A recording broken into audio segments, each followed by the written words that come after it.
Hey Tucker, this is Gentleman.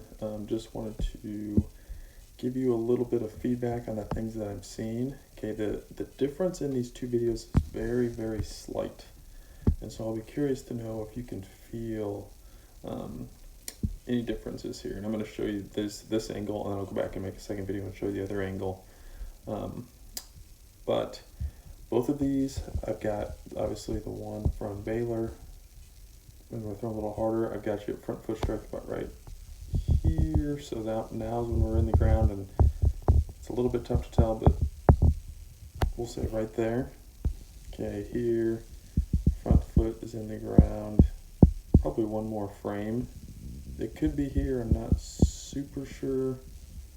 It could be there too.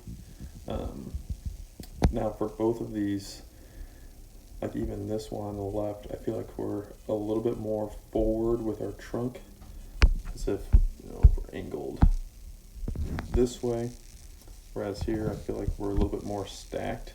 Again, it's not, and some of it could be the camera angle too, so I hate to say too much and say, yep, and say it with like 100% definitiveness here, like these are the differences, but I just feel like on this one at front foot strike, we're a little bit more open and we're a little bit more forward with our trunk, so we're not getting much momentum.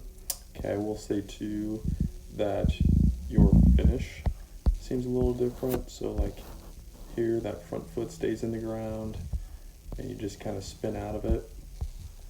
Here, the front foot, because our hips are like opening up so fast, so they kind of get that hop back. Okay, I see that from time to time with guys that throw pretty hard.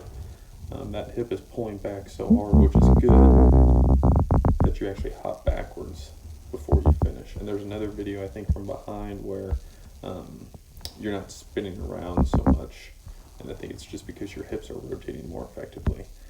Now, the hard part is figuring out the cause. So going back to the beginning, and I looked at this, I also had just another kind of pitching buddy of mine look at this, and it's very, very subtle, but I feel like your leg lift and hip load is slightly different now compared to what it was.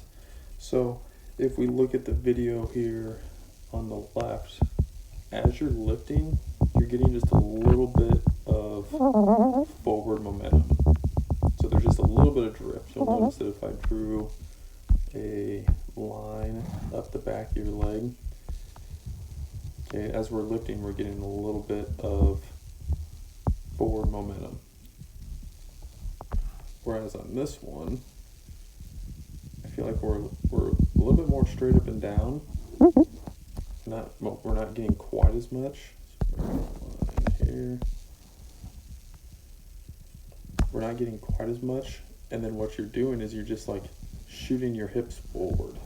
So like not as much momentum up into peak leg lift. And then you're more shooting your hips forward and then pushing out, if that makes sense. So not as much drift, or maybe a little bit different of a drift or less drift. Hard to pinpoint for sure. And then your hips are kind of just like, call it almost like a hip hike, where you're just like kind of shooting your hips out this way and then pushing. And I think that's what's causing some of these very subtle differences. Like even here, you're landing a little bit more heel first. Here we still are leading with the heel just a little bit, but we're a little bit more flat foot. And again, it's kind of tough to tell, but I just feel like there's a little bit more heel landing here, which means we're kind of jumping, I feel like, a little bit off that back leg. And I just really think it has to do with this first move, how you're drifting a little bit less, and then just pushing those hips out as you go down the mound. And I think that might be what's causing some of these subtle differences. I'm going to show you another video on the side, I'm going to show you another video here from behind in a second. But even like here, like your head, everything with your head is going more towards home plate. Everything here is going more towards the left-handed batter's box, which means we're just getting a little bit more rotational. And I think that's why we're seeing a difference here in your finish. And again, I think it all kind of goes back to just a slightly different momentum shift after peak leg lift or during peak leg lift compared to this one. So I'd be really interested to know if that's something that you can feel. And we can talk also about maybe how to go about going back to where you were, but I would really curious to know if that's something that you felt different